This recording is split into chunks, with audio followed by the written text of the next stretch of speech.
Oke, baik. Selamat siang buat teman-teman semua, rekan-rekan mahasiswa.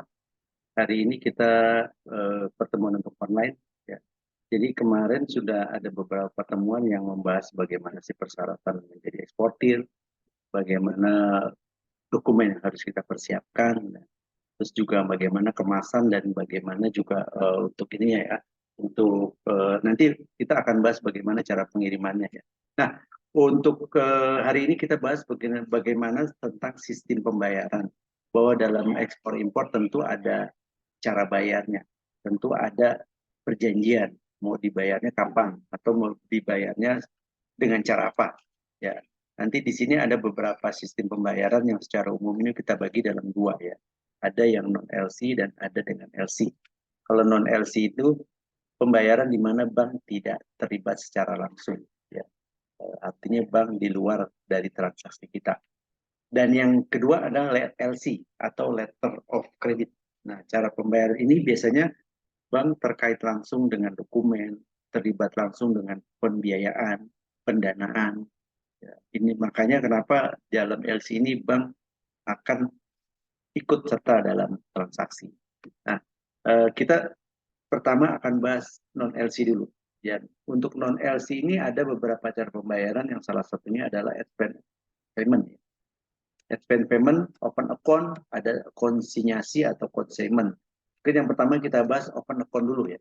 Open account ini pembayaran di mana kita eksportir sudah mengirim barang dulu, tetapi pembeli bayarnya belakangan.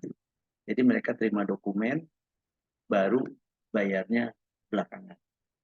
Berapa lama tergantung perjanjian. Bisa seminggu, 2 minggu, 3 minggu, atau sebulan tergantung perjanjian. Ya. Ini pembayaran ini dikarenakan kemungkinan karena ada kepercayaan antara importir dan eksportir. Jadi importir diberikan kepercayaan oleh oke mungkin nanti setelah barangnya dijual boleh dibayar. Jadi ada kepercayaan antara importir dengan eksportir. Kemungkinan juga eksportir punya dana lebih. Ya, karena kalau tidak punya dana lebih mungkin tidak berani dia memberikan pembayaran nanti kemudian. Karena cash flow mereka juga menentukan juga. Nah, untuk cara pembayaran ini kita bisa lihat di bagannya ya, bahwa pertama di dalam hal ini kirim dokumen dulu setelah terjadi sales kontrak, maka buyer akan membayar kemudian pada saat yang tempo sesuai perjanjian maka melakukan pembayaran melalui bank. Ya. Nah, ini adalah skema untuk open account. Dan yang kedua adalah pembayaran di muka atau advance payment atau cash in advance atau juga down payment kita kenal. Nah, kalau cara pembayaran ini eksportir menerima pembayaran dulu di muka, baru kirim barang. Nah, biasanya terjadi karena eksportir bisa jadi karena butuh untuk modalnya, ya, untuk persiapan barang, ya. Dan si importir pun percaya bahwa si eksportir pasti akan melaksanakan pengiriman barangnya. Ya. Nah, ini juga basicnya adalah kepercayaan antara penjual dan pembeli. Jadi mekanismenya ada bahwa si eksportir setelah terjadi sales kontrak maka akan dibayar oleh buyer ya setelah melakukan pembayaran barulah eksportir mengirimkan barangnya. Kita lihat sesuai dengan urutan nomor-nomornya ya. Rekan-rekan bisa lihat ya. Nah, untuk penentuan berapa persen DP-nya itu tergantung juga ya. Tergantung antara kepercayaan dengan eksportir dengan importir. Bisa 10%, 20%, bahkan sampai 100%. Ya. Itu tergantung perjanjian. Ya. Yang ketiga konsinyasi. Ya, sistem pembayaran ini biasanya kalau kita kenal dengan jual titik. Di mana saya sebagai eksportir mengirimkan barang ke importir dan importir akan membayar kalau barang saya laku misalkan. Kalau barang saya eksportir laku, maka baru dilakukan pembayaran. Ini namanya consignment atau jual titik. Ya, mungkin mekanismenya seperti ini ya. Pertama setelah terjadi sales kontrak, maka barang akan dikirim, maka si buyer biasanya menjual produknya dulu. Setelah menjual produk, setelah dibayar oleh customer dia, ya maka segera melakukan pembayaran kepada si eksportir. Cara ini juga mungkin berisiko bagi eksportir ya, karena bisa jadi barang tersebut dibilang sudah laku tapi ternyata bayarnya bilang nggak laku. Atau juga laku 10 bayarnya bilang 5 misalkan ya. Itu adalah salah satu efeknya nanti kelemahannya dalam sistem pembayaran ini. Nah, oke, yang ketiga, keempat, bahwa sistem pembayarannya adalah namanya inkaso atau wesel atau collection draft. Mungkin saat ini sudah jarang kali ya. Jadi cara pembayaran ini adalah melewat bank atau melewati bank dulu. Misalkan saya sebagai eksportir mengirim barang, saya punya tagihan tentu kepada importir. Maka tagihan ini saya akan tagihkan melalui bank saya sebagai eksportir untuk ditagihkan ke banknya importir. Nanti bank akan menerima dokumen seperti invoice, packing list, ya. Jadi dikasih oleh eksportir. Setelah dikasih, maka bank akan melakukan penagihan kepada banknya si importir. Nah, di sini fungsi bank hanya sebagai membantu menagihkan, ya. Kalau untuk memaksa untuk membayar, bank tidak ada hak, karena di sini bank bukan melakukan pembayaran dengan cara letter of credit. Maka di sini hanya membantu si eksportir untuk menagihkan. Nah, untuk collection ini ada dua, ya, ada DP dan ada DA. DP ini Document Advance Payment. Jadi penyerahan dokumen kepada importir dilakukan apabila importir telah membayar kepada bank. Jadi si bank eksportir akan nagih kepada bank importir, dokumennya diserahkan kepada bank importir. Setelah bank importir terima dokumennya, maka dia tentu akan diberikan kepada nasabahnya dia sebagai bayar. Nah, pada saat itulah si bayar melakukan pembayaran. Begitu dokumennya diambil, maka si bayar di luar negeri melakukan pembayaran. Dan setelah itu pembayaran dilakukan oleh bank si importir kepada bank eksportir misalkan di Indonesia. Itu adalah DP, atau nanti kita kenal kalau LC itu set LC. Yang kedua, DA, Document Agent Payment. Jadi penyerahan dokumen itu dilakukan oleh importir apabila importir telah melakukan atau mengakses vesselnya. Jadi pada saat bank di Indonesia, misalkan sebagai eksportir saya sebagai eksportir kirim dokumen ke bank, nanti bank akan melakukan penagihan kepada bank importir, ya. Maka bank importir kemudian memberikan dokumennya kepada si nasabahnya, customer. Tapi karena itu bayarnya jatuh tempo, maka si importir diminta untuk menandatangani perjanjian dulu bahwa importir akan membayar LC ini akan membayarkan barangnya ini setelah jatuh tempo sesuai kesepakatan. Jadi bisa sebulan, bisa 2 bulan, nanti jatuh temponya kapan, maka si bank importir akan menagih lagi kepada nasabahnya. Misalkan jatuh temponya tanggal 15 Oktober, misalkan atau tanggal 30 November, maka pada saat tanggal 30 November, banknya akan membantu menagihkan kepada importir utangnya. Setelah membayar, maka kemudian bank importir akan melakukan pembayaran kepada bank eksportir. Bank eksportir juga begitu, akan mengingatkan kepada bank importir. Misalkan jatuh temponya besok, maka bank eksportir akan mengingat kembali. Kalau jatuh tempo kamu misalkan besok nih, tolong dibayarkan. Nah, jadi saling mengingatkan di sini, ya. Tapi fungsinya bank tidak berhak untuk berkaitan dengan memaksa untuk pembayaran, karena hanya membantu, ya. Nah, ini contoh collection DP tadi, ya. Jadi setelah ada sales kontrak, kirim barang, maka saya sebagai eksportir kirim dokumen ke bank yang di sini, ya, di Indonesia. Maka bank yang di Indonesia akan mengirimkan dokumennya kepada bank di luar negeri, contohnya di USA. Maka bank USA akan memberikan dokumennya kepada si pembelinya, ya, di luar negeri, ya, itu nasabahnya dia, ya. Nah, maka sebelum diberikan dokumen itu kepada bayar harus melakukan pembayaran dulu. Jadi begitu dokumen begitu dilakukan pembayaran, maka dokumen diberikan kepada bayar. Kemudian bank di Amerika akan membayar kepada bank di Indonesia. Setelah terima hasilnya, maka akan diberikan kepada eksportir. Nah, itu cara pembelian dengan DP. Nah, yang kedua dengan DA, setelah terjadi sales kontrak, maka dikirimkan dokumen oleh eksportir kepada bayarnya di USA, maka kemudian dokumen diberikan kepada bank di Indonesia. Bank di Indonesia kemudian memberikan dokumennya kepada bank di USA. Setelah itu dokumen diberikan kepada buyer, tetapi dalam ini tidak ada pembayaran karena ini pembayarannya adalah jatuh tempo. maka di sini buyer hanya diminta untuk menandatangani surat accept atau wesel, namanya akseptasi namanya.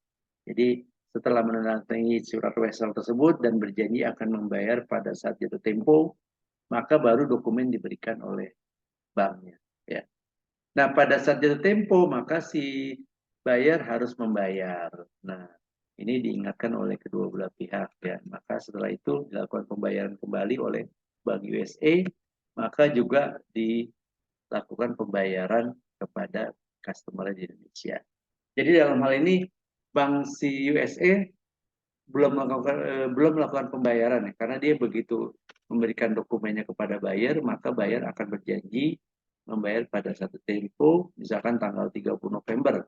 Maka Bank USA memberikan konfirmasi bahwa buyer akan membayar sesuai jatuh tempo. Jadi namanya draft acceptance diberitahukan kepada Bank Indonesia bahwa ini akan membayar pada satu tempo. Dan pada satu tempo maka dilakukan pembayaran. Ya. Itu ya. Oke, ini ada beberapa cara pembayaran lain ya. Sebetulnya ada cara pembayaran seperti CAD tadi, cash after delivery. Jadi si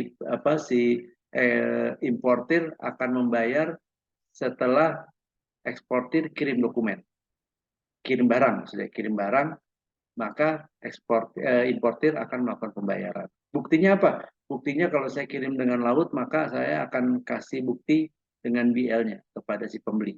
Begitu pembeli dapat BL, maka dia segera melakukan pembayaran, ya, atau CAD, cash after delivery. Kalau kurir begitu, saya kasih bukti kurirnya, segera bayar membayar, itu CAD. Kalau COD, setelah terima dokumen di negara mereka, baru mereka membayar. Kalau tadi kan CAD, pada saat saya selesai mengirimkan barang, saya dapat pembayaran. Tapi kalau COD, setelah saya kirim setelah saya kirim barang, barang diterima oleh si buyer, maka buyer segera melakukan pembayaran. Itu namanya COD. Nah, ini cara pembayaran lain, ada barter. Mungkin kalau barter kita sudah kenal, tukar-menukar barang dengan barang. Barter itu nanti ada beberapa macam cara, ada direct barter. Direct barter itu pertukaran barang secara langsung, barang dengan barang nanti dinilai dengan penentu nilainya berapa. Karena menentukan barang itu tergantung kesepakatan juga. Misalkan satu kursi ditukar tiga meja ditukar dengan satu kursi misalkan, atau tiga kursi ditukar dengan satu meja. Itu penentunya ya untuk ininya. Itu namanya direct barter. Kalau switch barter ini dipertukarkan misalkan begini, Indonesia butuh kopi dari Malaysia. Malaysia butuh gula dari Indonesia. Tetapi Malaysia tidak punya kopi, tidak punya kopi,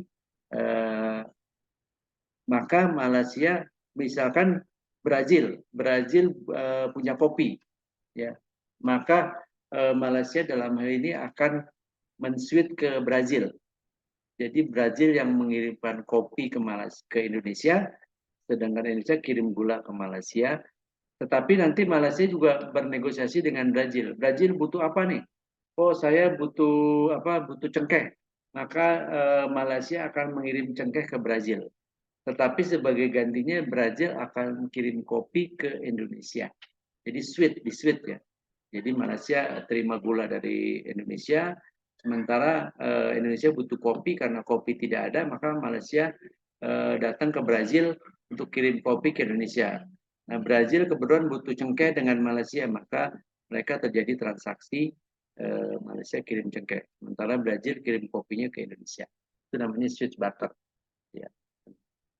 Ini counter purchase, jadi sistem pedagang timbal balik antar dua negara. Sebagai contoh, suatu negara yang menjual barang kepada negara lain, maka negara yang bersangkutan juga harus membeli barang dari negara tersebut.